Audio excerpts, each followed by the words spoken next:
And now, from beyond our dimension, this is the JeffMara podcast.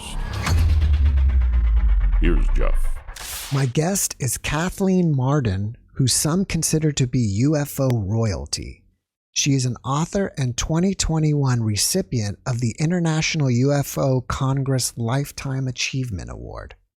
Today we'll discuss her personal struggle with the unknown that has carried her through the twists, turns, and glimpses of mysterious realities and more. Kathleen, thank you so much for joining me and welcome. Thank you. It's a pleasure to be with you today. So, Kathleen, you are the niece of the famous Betty and Barney Hill.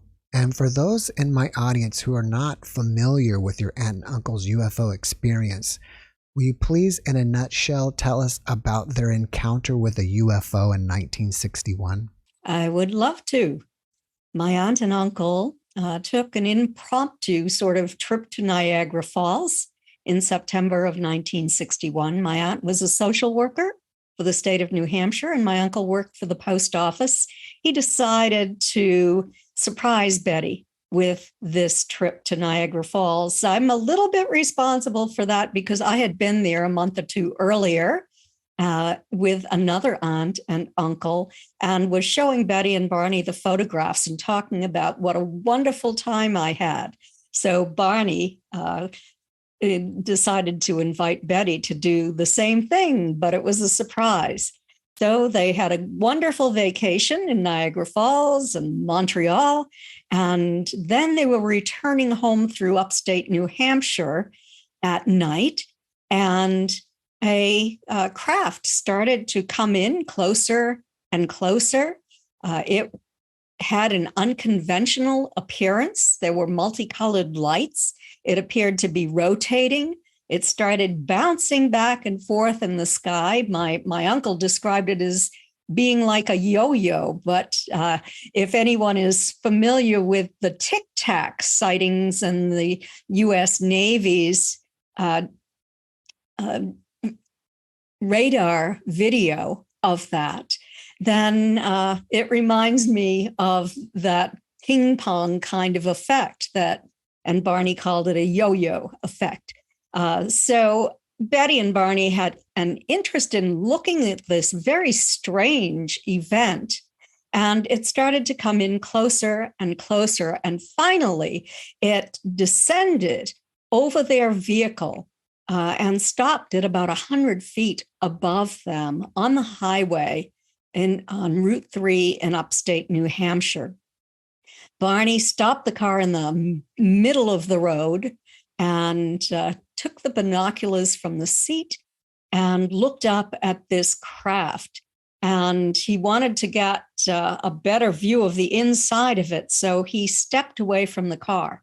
And when this happened, it shifted to an adjacent field, and he followed it into the field.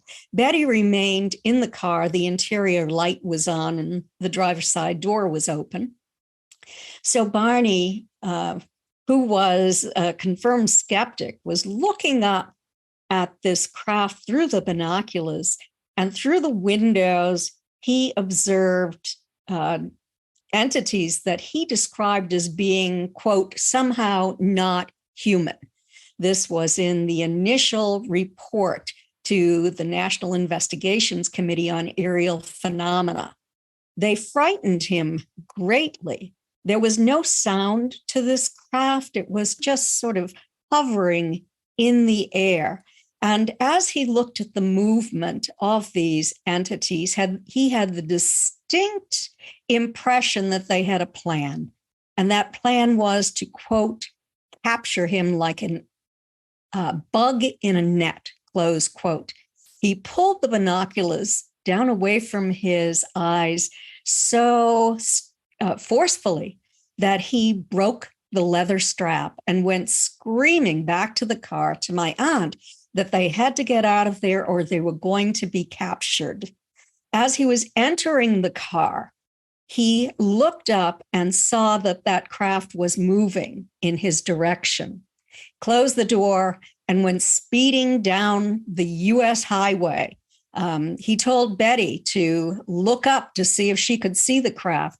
She opened the window and looked up, but all she saw was blackness. Although it was a bright light night, she was hoping to see the lights on the craft if it was there.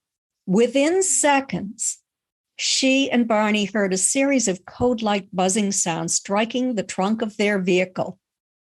They heard felt a tingling sensation in their bodies, and the car vibrated. The next thing they knew, they were 35 miles down the highway with little recall of what had occurred in the interim. They heard a second series of buzzing sounds that sort of restored them to consciousness. They didn't see the craft at this time, but they remembered a fiery orb that appeared to be sitting on the surface, the land. They recalled finding themselves on a dirt road with tall trees all around and some kind of a roadblock. When they arrived home, they realized they were later than they had anticipated. And within a couple of months, they discovered that it was a full 2 hours missing time that they had. There was physical evidence that something unusual and very strange had happened to them, and it had left spots on the trunk of the car where they heard these sounds the previous night. Betty's dress was torn in several places. The tops of Barney's best dress shoes were so scraped that he had to purchase new shoes. He was a meticulous dresser. The watches they were wearing stopped working and never ran again. It became the first scientifically investigated case of alien abduction in the United States. Now, being their niece, you must have been one of the first people they told about this story. What were they like when they were explaining the story to you, and how did you react? Well, I first heard about this story when I arrived home from school. I was 13 years old.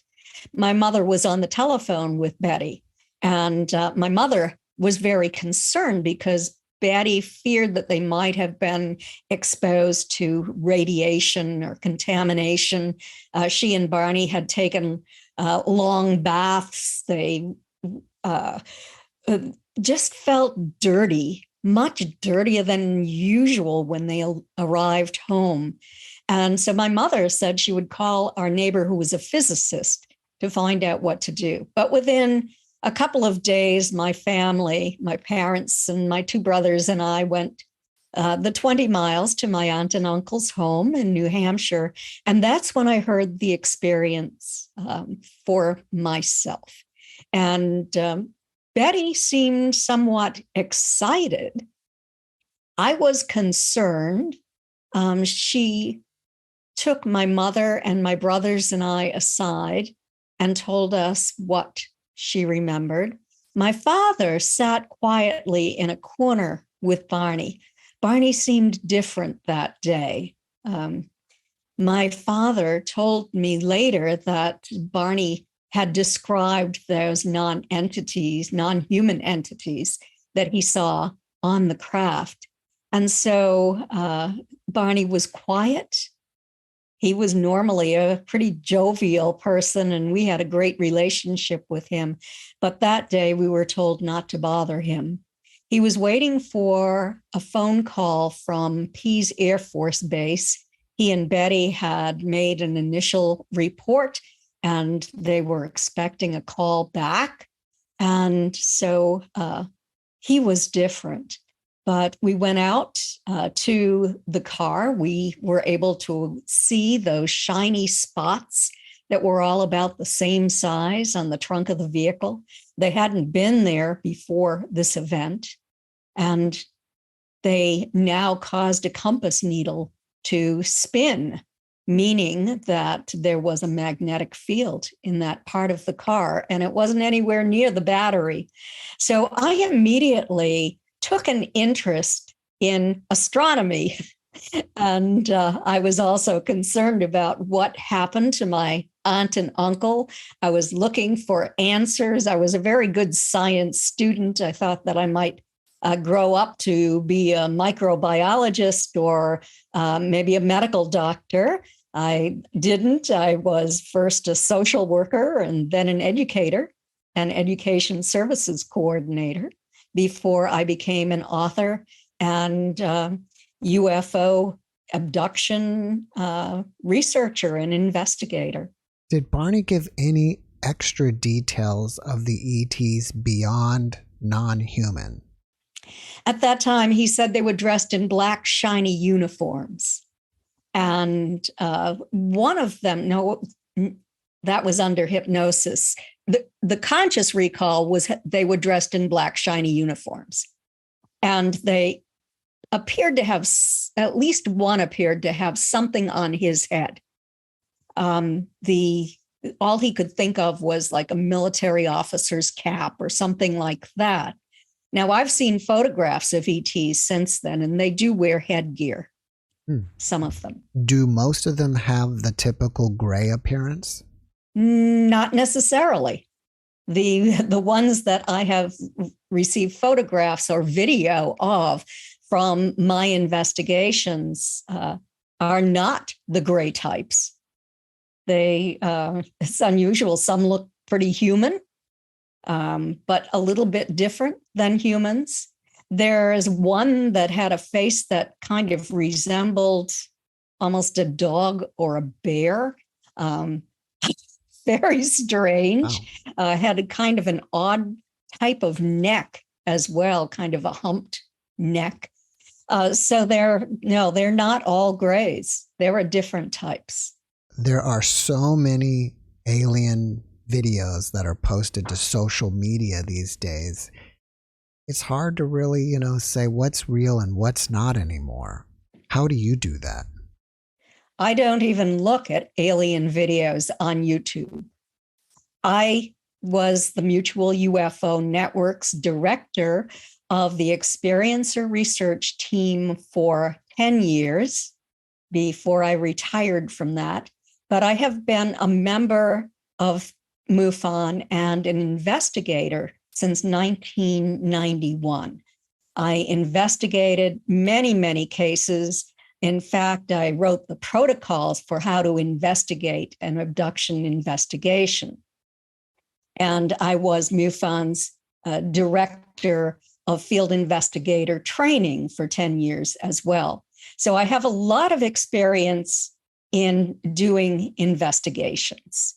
And I only investigate those cases that, or even speak about those cases that I am not able to find an other explanation for. In the video that I was talking about, I did an analysis of this video. I did a background check on the witnesses. One of these, of three witnesses, was investigated by representatives from the Army and also from the CIA. And they concluded that it was real. I had investigated this case earlier among other investigators and determined that it was real. There was sufficient evidence to believe that it was real.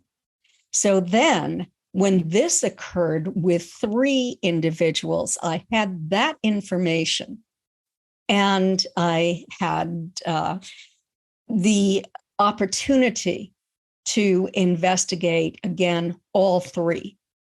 So that was the beginning of that process. And also, in addition to my investigation, a MUFON state director did an independent investigation as well and determined that there was no prosaic explanation for what had occurred. And there was sufficient evidence to believe that it could be real. Was there ever a case that just completely rocked you to your core and almost fundamentally changed you as a person? And if so, what was it? Well, that was one of the cases, but I have had many cases. And I think that one thing that really rocked me to my core was a case that I investigated in Texas that was very similar to the events that are occurring on the Skinwalker Ranch. In that event, there was a credible witness. He was an airline pilot who had retired and was running a small airport and doing repairs on planes. He had people who worked for him, and he and his wife were living at the airport. And on that particular night, he heard people outside. Now, this was around Native American land. It was an industrial area, and it was 3 miles from the nearest town. It was heavily forested. And so he thought, well, maybe there are some kids from town who are down vandalizing the airport. So we went outside, and he discovered that they weren't children, they were adults, and they were pointing at 2 lights in the sky that were the brightest that he had ever seen. And remember that he was a commercial pilot for a number of years and had a college degree. So he was highly knowledgeable about what flies in the air. Well, this drew his attention, and he tried to call in these craft. And eventually he was successful. And the craft were coming in. He was taking photographs of them. The Mutual UFO Network investigated. The field investigator went out and saw a craft at fairly close range that was not a conventional craft. By the time he contacted me, he was at wit's end because he got far more than he anticipated that he would receive. He had been abducted.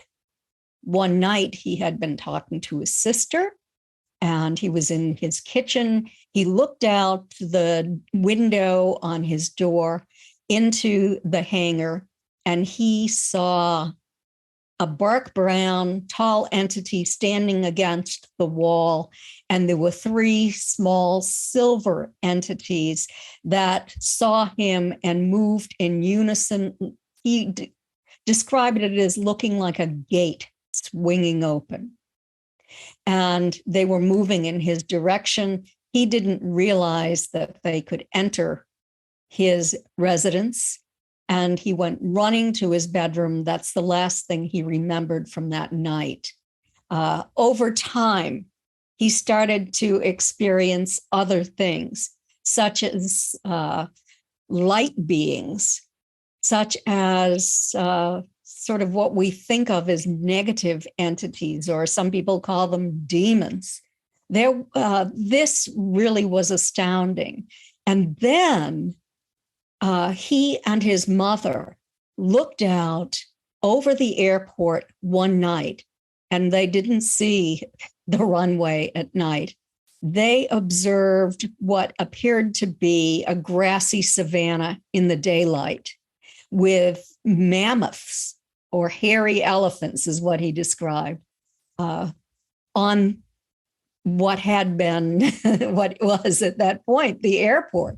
And that was just really astounding. That made me want to understand more the interdimensional and time-space aspects of all of this, because I started out as a nuts and bolts researcher. That's what I dedicated 20 years of my research and investigation career to doing.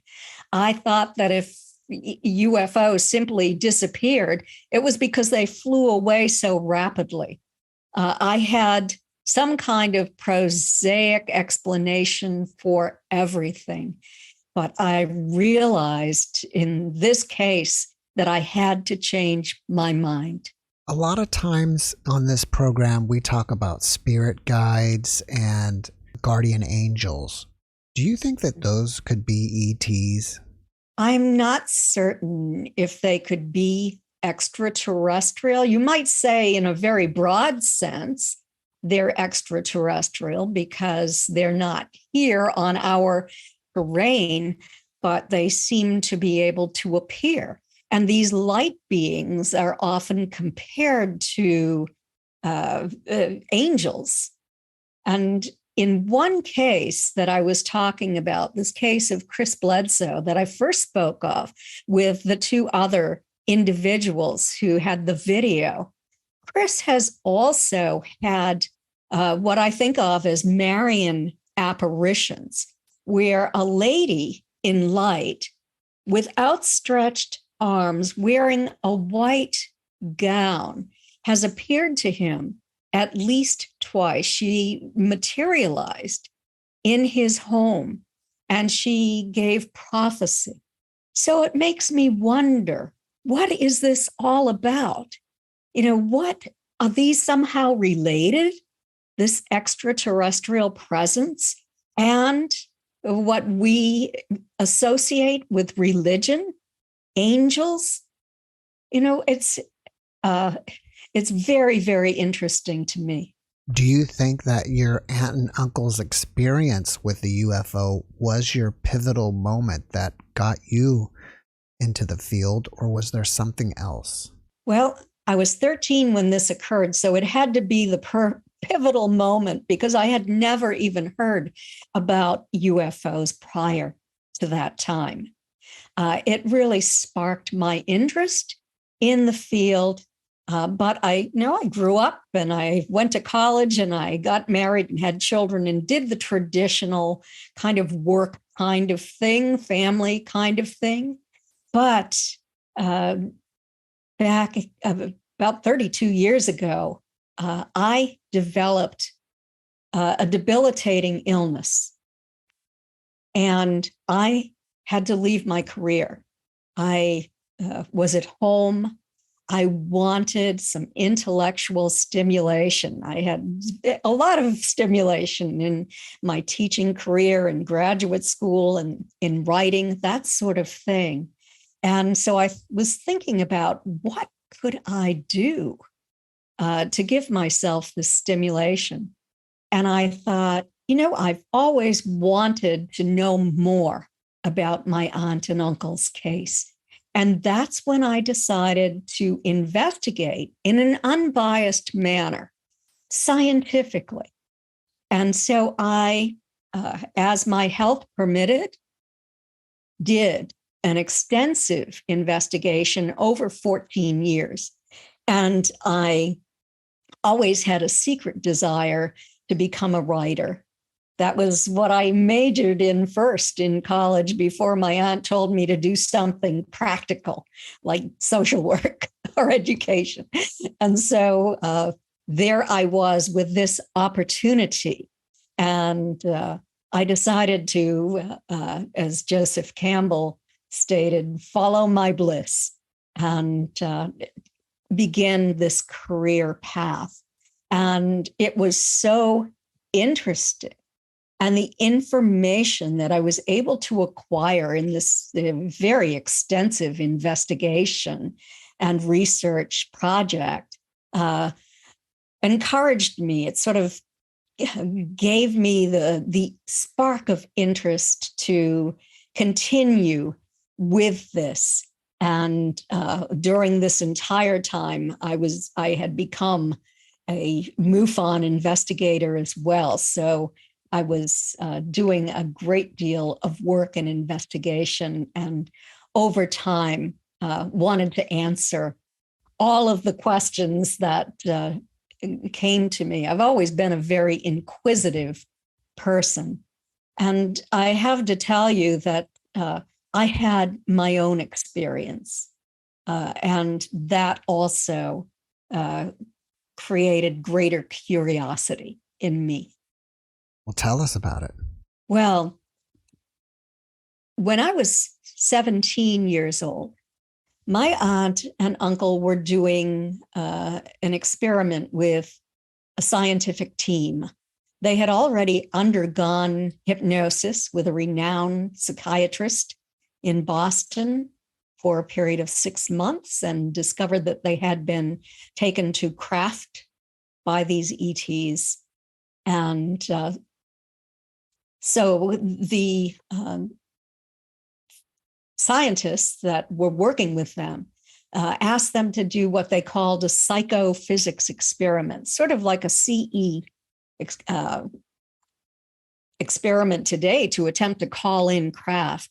They would tell my aunt the location where they wanted to see the craft, and she would send these thoughts every night out to these ETs, and then the scientists would go out to see if they could locate the craft in the sky. Sometimes they did, sometimes they didn't.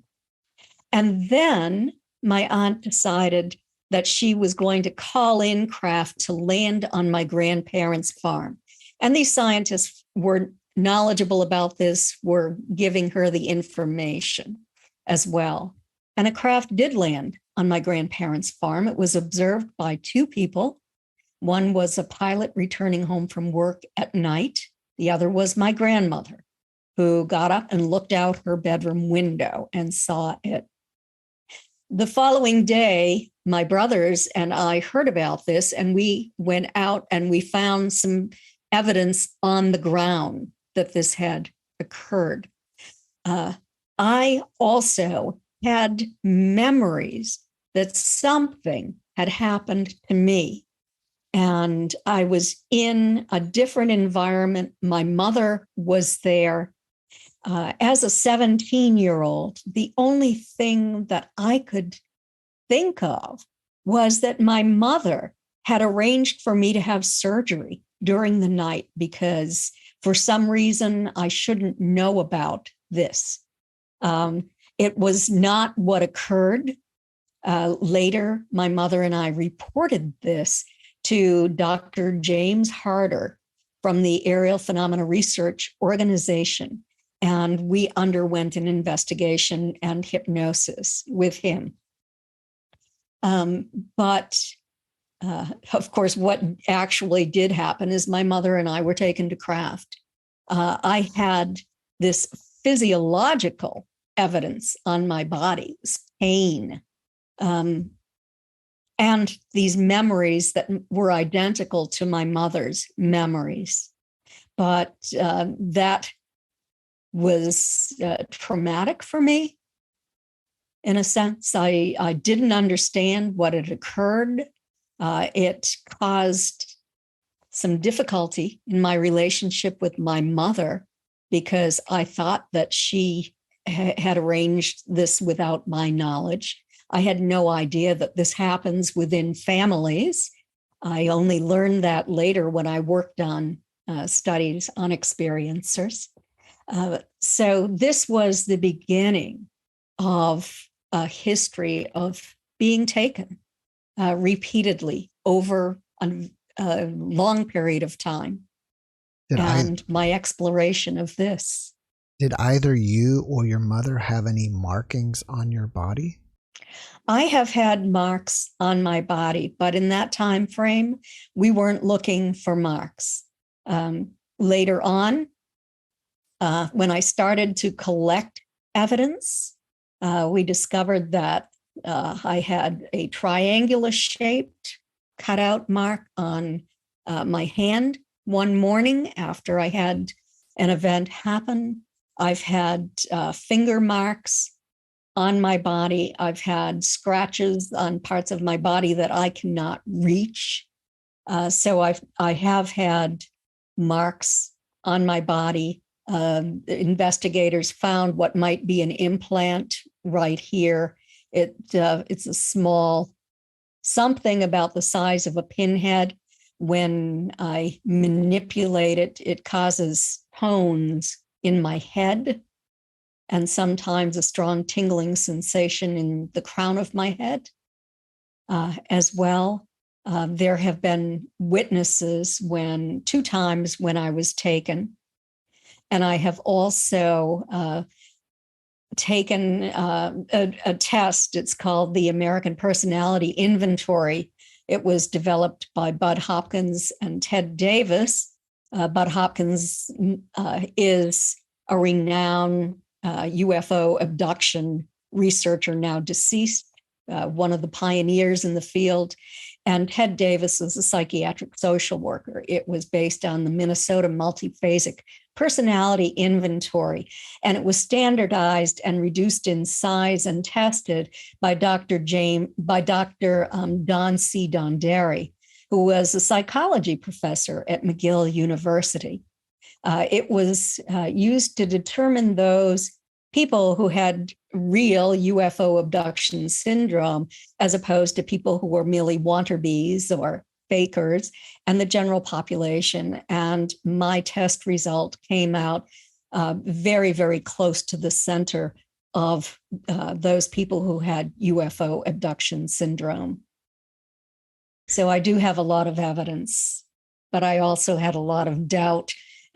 For many years, I was attempting to find a prosaic explanation to explain all of this. In your book, Forbidden Knowledge, you wrote that you had a miraculous healing in 2012. Can you tell us about it? Yes, I was working on my first study on experiencers. I was looking for commonalities that experiencers share. It was a small study of 50 experiencers in a 25-person control group. And one of the people who took part in the study was a man from Australia, Paul Hamden. And not only wasn't he an experiencer of contact, but he was able to communicate with these non-humans by sort of setting his consciousness aside and allowing these gray entities to take over his vocal cords. And while I was in conversation with him over a number of months, he at one point asked me if I would like to speak with this entity that he calls Keek. It's not the entity's real name, it's what Paul calls him. And he's part of a council of ETs, Paul said. So even though it was a very strange experience for me, I decided I would like to speak with Keek. So I had meetings via the internet with Paul and Keek. And then eventually I decided that I would ask Keek if he would heal me from this illness that I had had for so many years that was disabling. At that time, I had my first book, Captured, the Betty and Barney Hill UFO Experience, published in 2007. By that time, I had written a couple of additional books, and I was really kind of struggling, speaking at conferences, doing live appearances, that sort of thing. And I needed some help. And Keek said that he would help me. Now, I wasn't expecting help. There was no anticipation that this was real to me. But 3 nights later, I woke up and I was in a tremendous amount of pain.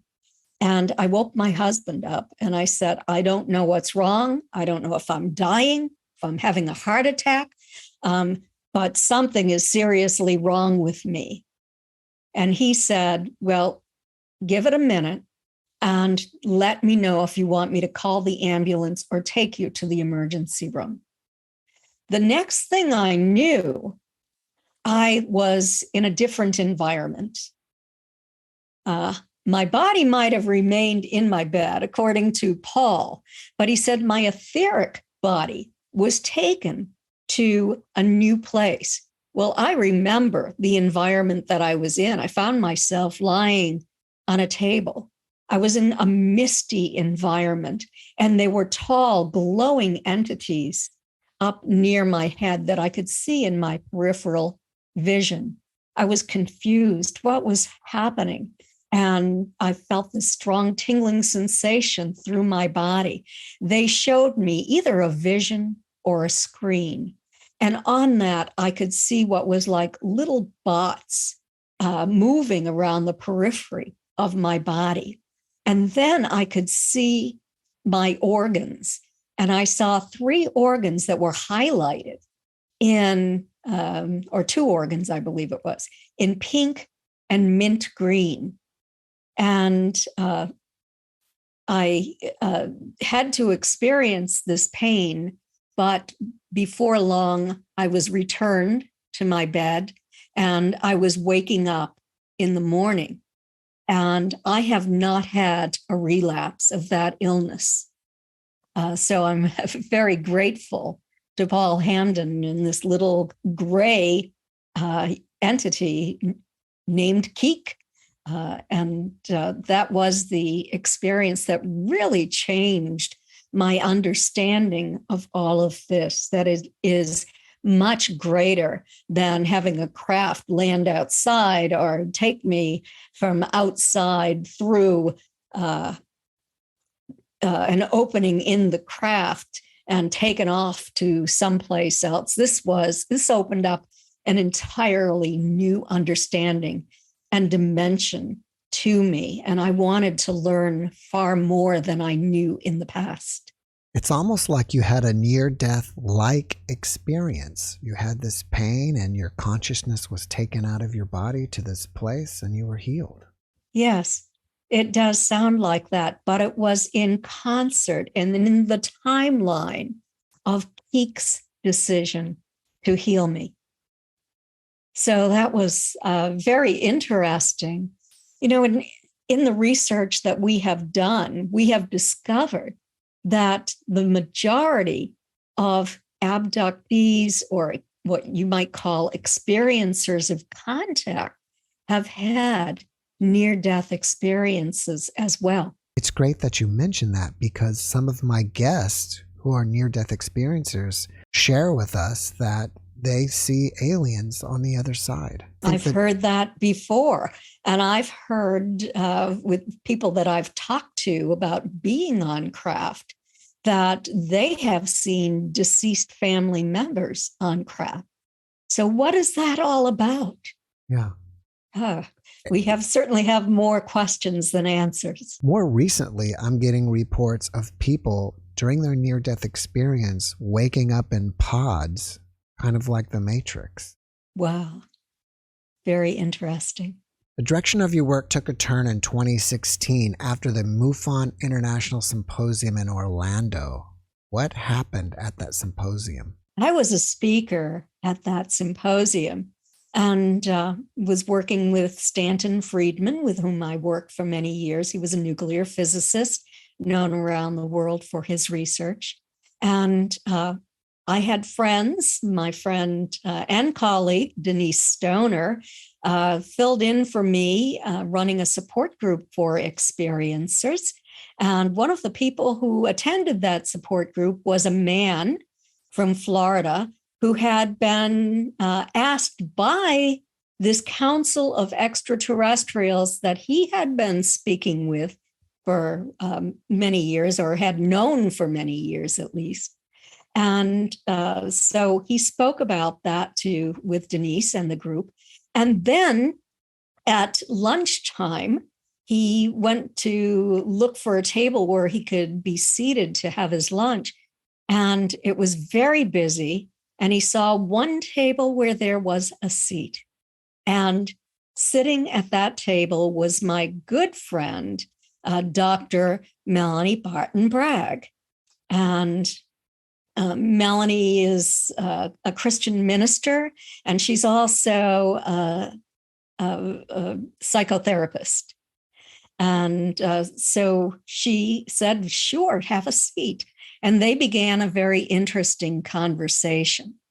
So after that conference, I heard from Melanie, and she asked me if I wanted to meet that man, Kevin Briggs. I could join them for lunch.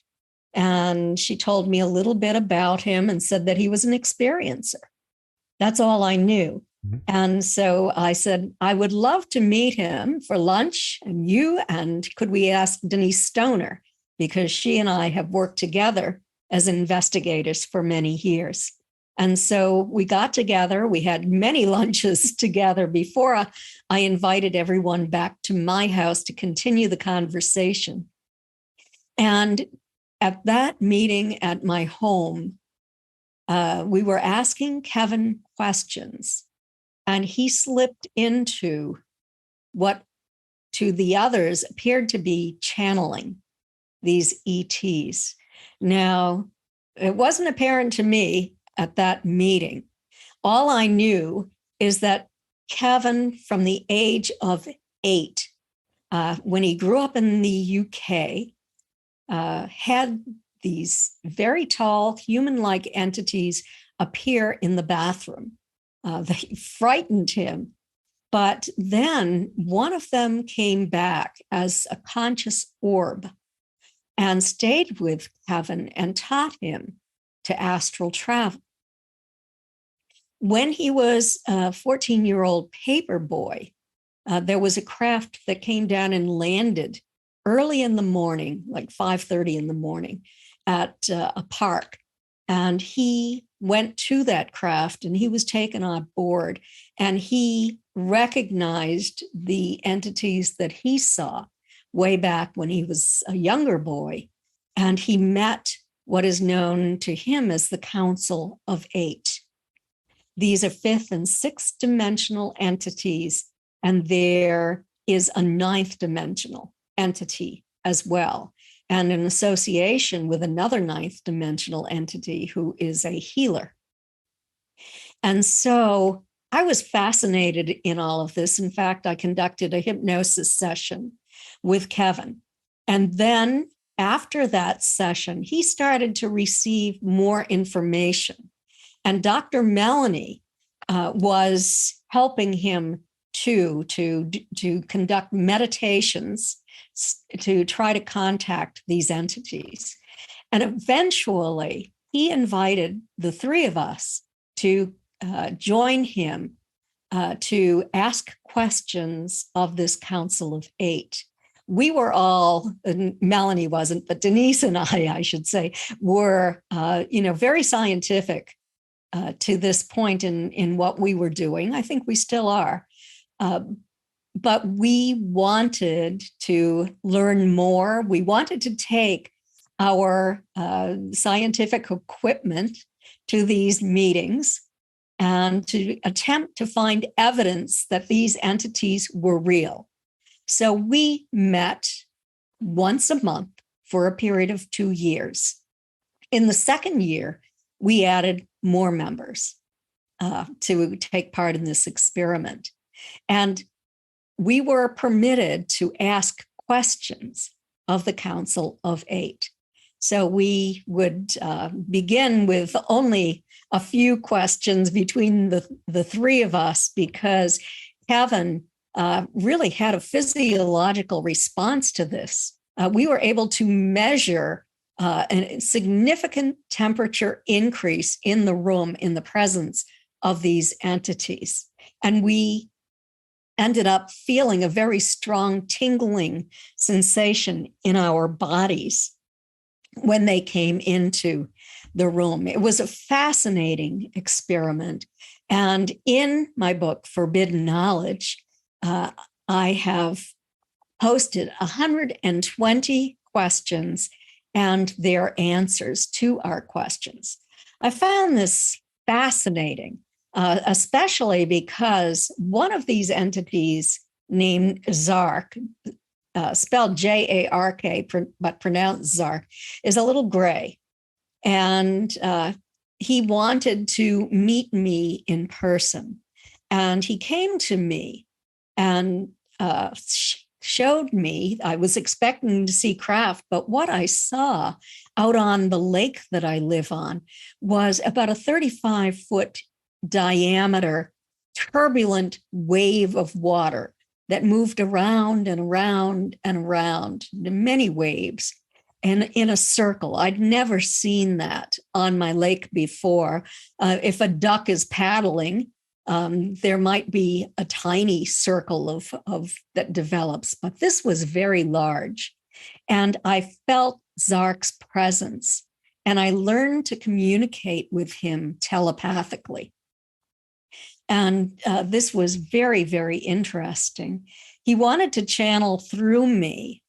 And I was frightened because I didn't know exactly what he was. And I didn't want anything to share my vocal cords unless I knew that it was something that was very kind and gentle and high vibrating. So I did share my vocal cords with him once in front of Denise and Melanie. I haven't done it again.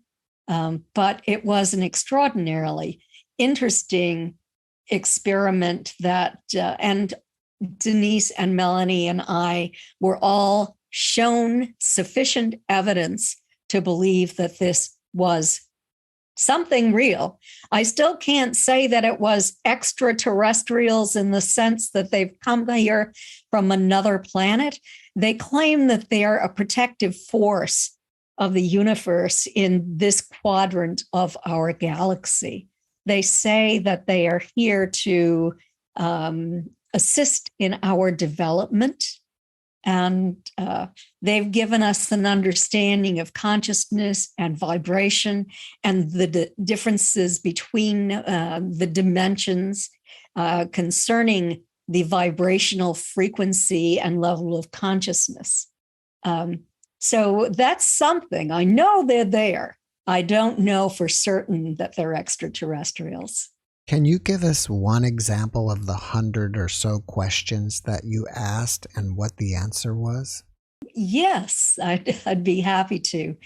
I asked that very question. I said, what is the difference between extraterrestrials and just like ghosts and fairies and angels and everything else? And he said that it is a difference in vibration and that they all vibrate at different frequencies, and that from time to time, interdimensionals that are not extraterrestrial entities, but are here in the earth consciousness, can come through, sort of break through that membrane between dimensions here on our planet. And then there are the extraterrestrials who inhabit different solar systems, who are also living in different dimensions because we live in a multidimensional universe. So that was the explanation I received. Do you think ETs just randomly choose people to contact, or there's more of a, reason behind it?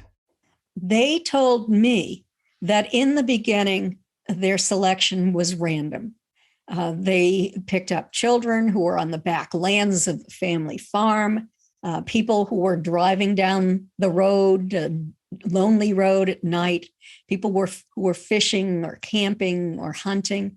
But over time, they identified the characteristics in those individuals that they were looking for. And they said that they wanted to upgrade the human genome, and they also were looking for a close genetic line. So that's why they began to take people along family genetic lines, such as they did in my family, because they were attempting this upgrade on us. And they were simply looking at their scientific experiment to see if they were being successful in what they were attempting to accomplish. They were also, they said, attempting to raise humans' consciousness and spirituality to a higher level because they're very concerned about pollution on this planet. In fact, when they picked me up, they would take tissue samples to test my body for toxicity. They told me. It wasn't the council who told me that. The ETs who took me told me that. Also, We've known for many, many years, and the council reiterated this, that they are very concerned about our use of nuclear weapons, and that these nuclear weapons, when they are detonated, cause tears in those membranes between the dimensions and cause destruction out through the other dimensions, and that this is of real concern to them. So all of this makes me wonder, what is going on with these different dimensions? Are the ETs just in one of these dimensions, but saying that they're coming here from different galaxies or solar systems within star systems in our own galaxy? It's interesting that you mentioned that, because I never thought about perhaps that all the testing of these nuclear weapons have created many, many tears in the dimensions. I suspect that they have opened portals. And this is why we're seeing that timeline differential, such as is going on at the Skinwalker Ranch and was in that case I described earlier in the state of Texas. So, yes, there is something going on. There are portals that have opened. And it takes me back to something that I read in the early files of what happened with the scientists and military people who were working on nuclear testing in the 1940s and the early 50s. They would see these UFOs coming in when they would detonate a nuclear weapon. And they were wondering initially if this was just fallout from what they were doing. In a sense, it was, I think, a response to what they were doing, that these entities were really taking a very dangerous step toward a mission to change things on this planet so we would not destroy ourselves and them. A lot of people want to meet ETs, and obviously people participate in the CE5 events. Do you think that's a good idea? Well, I think that anyone who wants to do this should do it in the company of others who are able to call in positive ETs. I have worked with a few individuals who wanted more than anything to have these contact experiences. And they were not careful. They didn't protect themselves. And they ended up developing attachments of negative entities. So I say, be cautious, be careful what you look for. But if you do this and you do it in a very positive way with experienced people and protect yourself, then it's really wonderful for the people who are having these experiences that are positive. Do you mind sharing with us how your lifetime of UFO research has affected your personal life with friends and family? My friends have become people who are very interested in the same things that I am interested in. And among family members, they're supportive. They're supportive of what I do. So I'm very fortunate to have a very supportive family who understand my quest for answers, and that I am doing this as scientifically as possible, that sometimes I go out on a limb, and some of the family is very pleased that I'm looking at the spiritual side of this, and even the religious implications of this too. They feel very comfortable with that, more so than they did with the idea of ET abduction. But yes, so I've been very lucky. My husband has been supportive. He travels with me when I go to conferences to assist me at my vendor table, and has spoken out when people have asked for his opinion. And so I've been very pleased with all of it. I feel blessed. That's great. Someone in your position must meet people all the time who want to share their experiences with you. What criteria do you use to determine if this person is being truthful or not? Well, the first thing I do is I tell people that anything they say to me is confidential. I also, if I want to know if somebody is being truthful, I have been trained in FBI body language analysis. So I can look at people and be able to determine if their body language is deceptive. Also, I know so much about this topic. I know what the secret information is that others don't know about. So, some people are self-deceived, but I try to help them as well by teaching everyone how to investigate their own evidence in order to determine for themselves if this is real and what it actually is. And as I spoke of during this interview, sometimes the lines are blurred and sometimes it's more than we think it is. But in terms of hoaxers, when I was doing investigations, there were some hoaxers who were looking for fame and fortune. But what I have to say is in the UFO field, I don't know of anyone who has ever made money. More likely, people lose their jobs, they lose their reputations. And I wouldn't want this to happen to anyone. So I hold the stories from most people very close to my heart. And I reveal only information that I am certain is real, and cases that have a tremendous amount of evidence that has been verified. Kathleen, after watching this podcast, people may want to reach out to you and ask you questions or share their experience with you. Are you up for that? Yes, people can go to my website at Kathleen-Marden.com. They can write to me briefly if they want to have a conversation with me via Zoom. They can book a consultation with me. I do charge a small fee for that. But there is a lot of free stuff on my website as well. I'm the author of 6 books. If you would like an autographed copy of my books, you can purchase one there. Otherwise, they're available in nearly all formats on Amazon and Barnes & Noble. Do you have anything else that you're working on currently that you would like us to know about?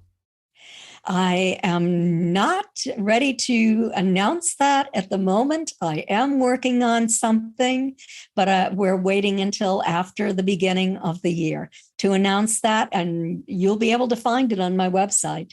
Well, before we finish up, can you leave us with one last positive message? Please cooperate to project love into our collective consciousness, that this is so important to raising the vibration of our planet. There's been much darkness with war, with suffering, with COVID, etc. And it's so important for us to come together to project this consciousness in positive thoughts into our collective consciousness. It makes all the difference. Science has proved that. Kathleen, thank you for that message, and thank you again for being my guest. Thank you so much. It was a pleasure to speak with you today. Thanks for watching the JeffMara podcast. I really appreciate you. Another way to show support is through YouTube memberships. And if you do, there are loyalty badges and other perks depending on your level of membership. All you need to do is click the join button underneath the video to find out more. Thank you for your support.